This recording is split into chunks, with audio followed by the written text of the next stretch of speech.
play Cooper. Cooper is a firefighter by trade, and he's got a lot going on outside of his domestic obligations and his, his role in society. He's a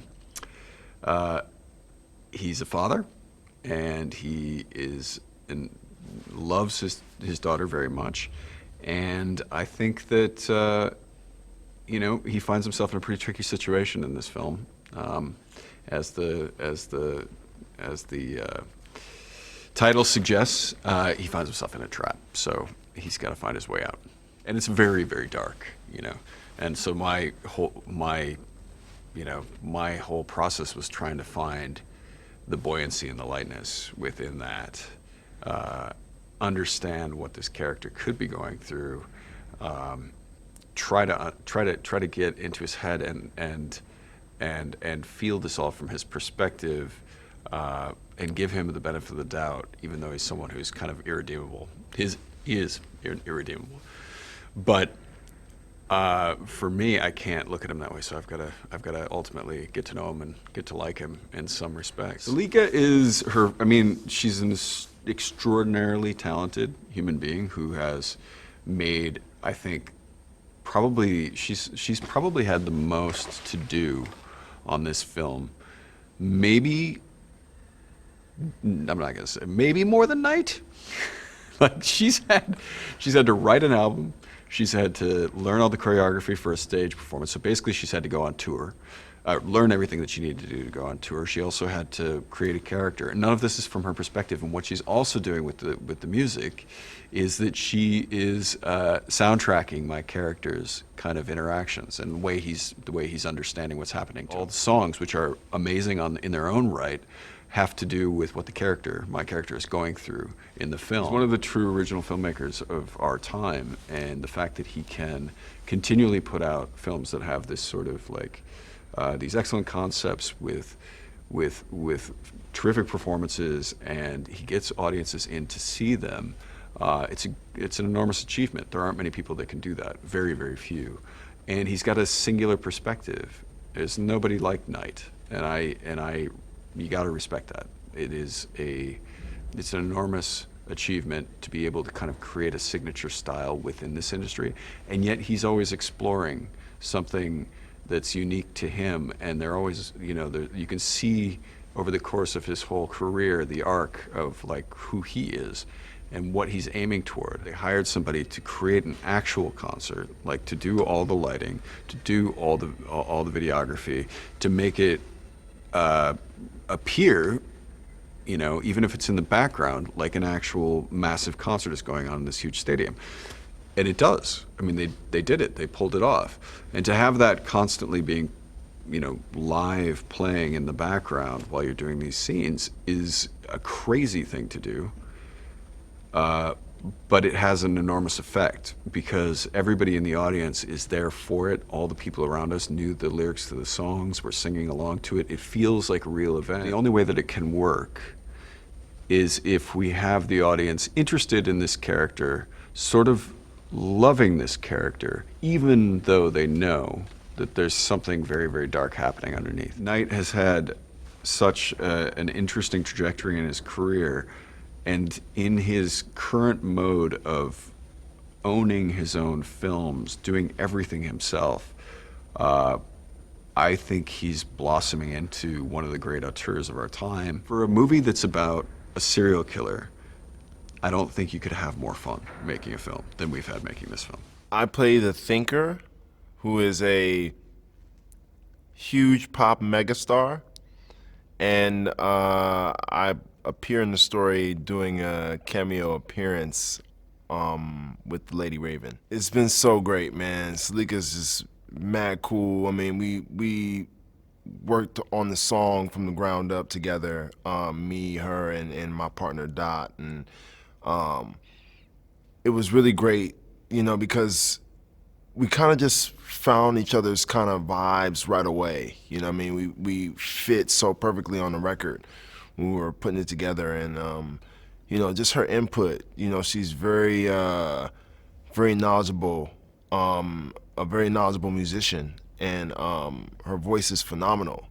The first time I heard the final edit, I was hearing some vocals she did on my hook, and I was just kind of like, oh my God, like our voices sound so beautiful together. It was just like perfect. It was like, of course, this has to happen.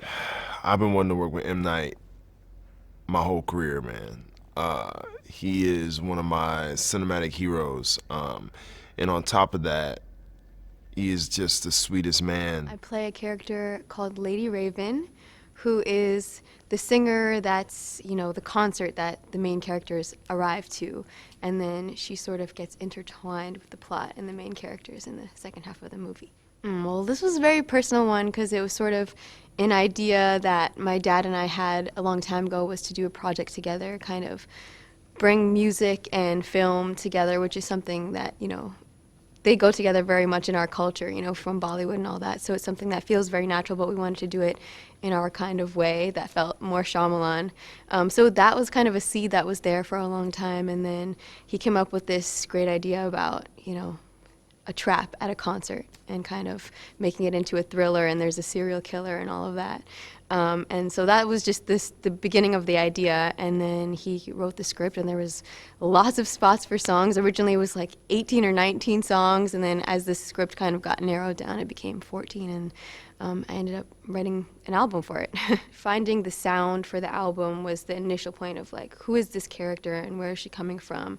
And yes, she's a pop artist, but this music is unique. It's dark and it's edgy and it's fun and it's carefree, and so that was like the first inkling into kind of putting the pieces together for who Lady Raven is. As a daughter, I've seen him, through my whole life, and just his passion for filmmaking is one of the purest things that I've ever seen anyone have a passion for. Like, since he was a little kid, it's the thing that he loves. He thinks about it all the time, like morning to night, at dinner time, and at bedtime when we were kids. He used to tell us stories and make up, scary stories and narratives and build characters, and he would tell us like bedtime stories over months, and like every night was a different chapter. So he's just like, that's who he is. He is a storyteller. Well, it was crazy because to film the first half of the movie, we basically prepped a tour, like a stadium tour. There was no detail that we left out. We did a full, it was 10 songs. We did full choreography, full costumes,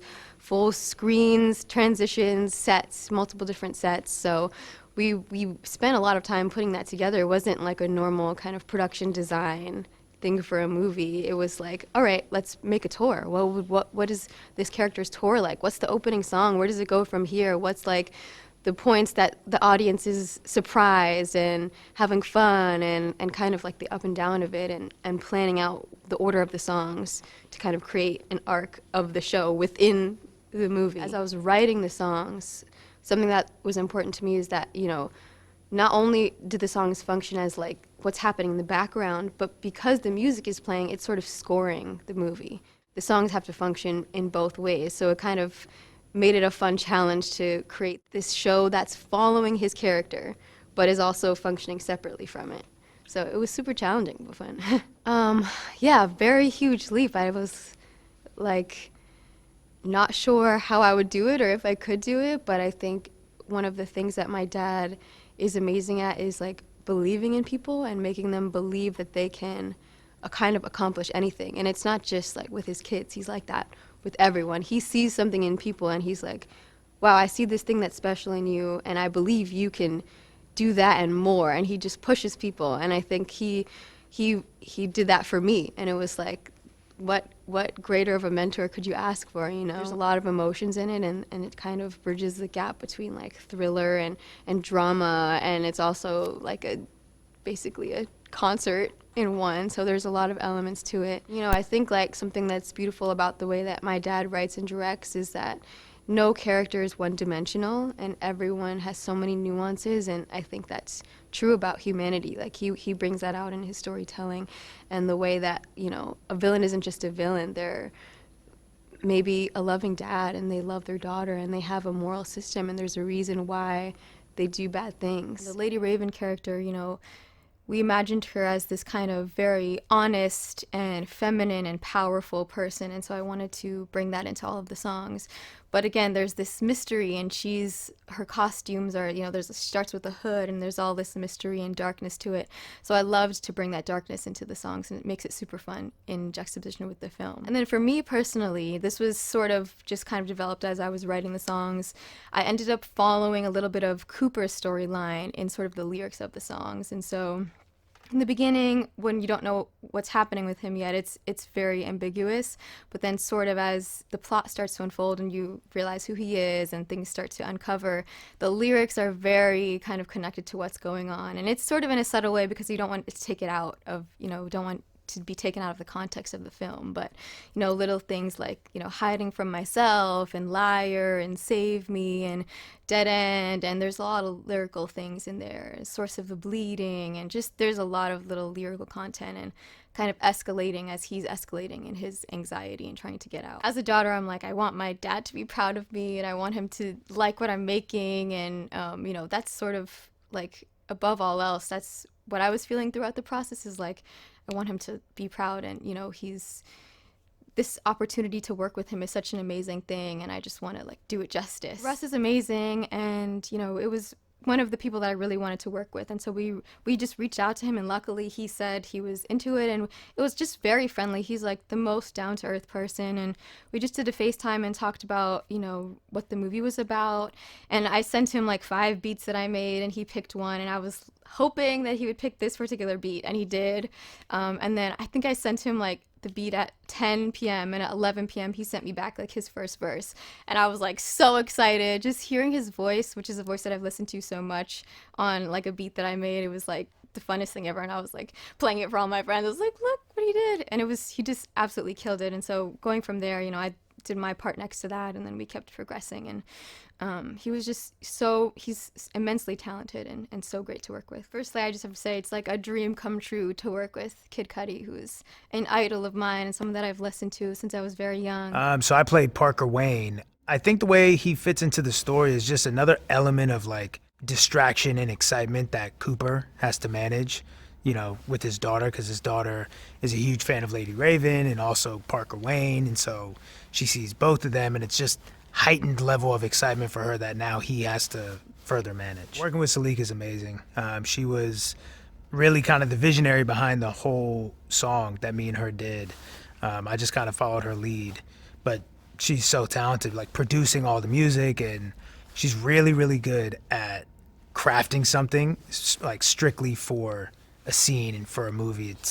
I don't know, it was amazing to work with her. It's been surreal working with M. Night Shyamalan. I mean, it's like, I knew about him obviously just growing up, and he's such a legend. So to work with him has been obviously surreal, but kind of just seeing how laid back he is on set, because you don't really know if like someone's going to be intense or like barking at people, who knows, but he's been so cool, and kind of watching him direct and getting like giddy still about certain takes is just inspiring to see. Like the love is still there, Shooting the arena footage was familiar, so I feel like this whole role was like a very nice segue into the movie world for me, because it wasn't too outside of my comfort zone.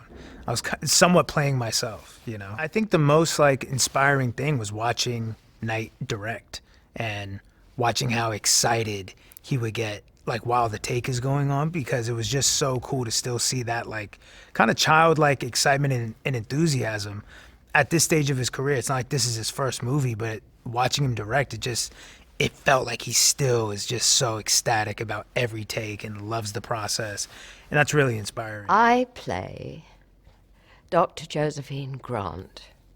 She's an FBI retired profiler, but she's an expert, and they have brought her in to work on this case because she's so good. She's been writing books and lecturing, so she's still very much, part of that world. It's an unusual concept. The audience knows who the killer is, but nobody else does. Nobody else in the film knows. So the audience follows the there's the story of, you know, the FBI trying to find him and you know, work out what his next move is going to be. Working with Knight is a very, very enjoyable experience because he knows the script so well. He's written the script, he's written the characters, he knows the actors intimately, he knows what they're thinking. He knows when you as an actor are not thinking what he wants you to think. He's also a very good actor himself. And so it's a real collaboration. And he's very encouraging and very supportive and appreciative, and he has a wonderful sense of humor. I am tracking down the killer in the rock concert with my SWAT team. It is great. Everywhere I go, I have my SWAT team. It's really put me up in my grandchildren's estimation more than I can tell you, to have sent a picture home of me with my SWAT guys. It's just wonderful for me to play a part like this after I've been in this business for 60-odd years. And to suddenly play something so different in a movie by M. Night Shyamalan is very exciting. Trap's about a father and a daughter that go to this very popular concert, and they get there and they realize they're at the center of a very sinister event that's happening. Trap came from a conversation that my daughter Saleka and I were having. My daughter Saleka is a musician, and we were talking about her art form, and you know, we've seen her perform everywhere, and I've been backstage with so many friends that are musicians, so the world of concerts and backstage and what happens and how fans gather and the meet and greets and all that stuff is something that's kind of baked into me. And I thought, wow, this would be a kind of an interesting place to set a thriller. But really it came from the conversation with Saleka, my daughter, that could we combine the idea of a concert and an idea of a thriller together in one experience and really get both things in one moment where you feel, wow, I'm overwhelmed by the music, but I'm also terrified from the thriller. My particular avenue in filmmaking right now is to do very original, provocative stories. Things that you can't see anywhere else, that don't feel like anything else, so you have to go to see it. And they're meant to be experienced with a group so that you're laughing together, you're gasping together, and you're trying to piece it together as a group, and you're holding on your edge of seats, and you can feel everybody talking to each other and thinking about it. That group experience is lovely to be a part of. Josh Hartnett was exactly this, what I just described. This person, he lives in England. He doesn't live in Hollywood. He is with his family. He's, you know, very philosophical. And he looked me in the eye, and when I met him, I just knew he was ready to go and do anything. And that energy and that electricity was coming off of him. And to play this particular role, I needed someone that was all in and was ready to take a risk. And so I think for audiences, one of the great reasons to come to this movie is seeing the performance that Josh gave. We're fascinated by complex characters, very dark characters. And I am as well. I find it, you know, are there real-life monsters among us? Finding the balance of the humanity in a character that does extremely dark things is challenging and wonderful, and I think resonates with audiences. You know, I think the world of Saleka, beyond the fact that she's my daughter, I kind of look to my daughters now as inspiration of, oh, right, that's how you do it. That's how you stay pure and create. Because they're just uncorrupted. They just are. They're just uncorrupted. They're fierce and uncorrupted.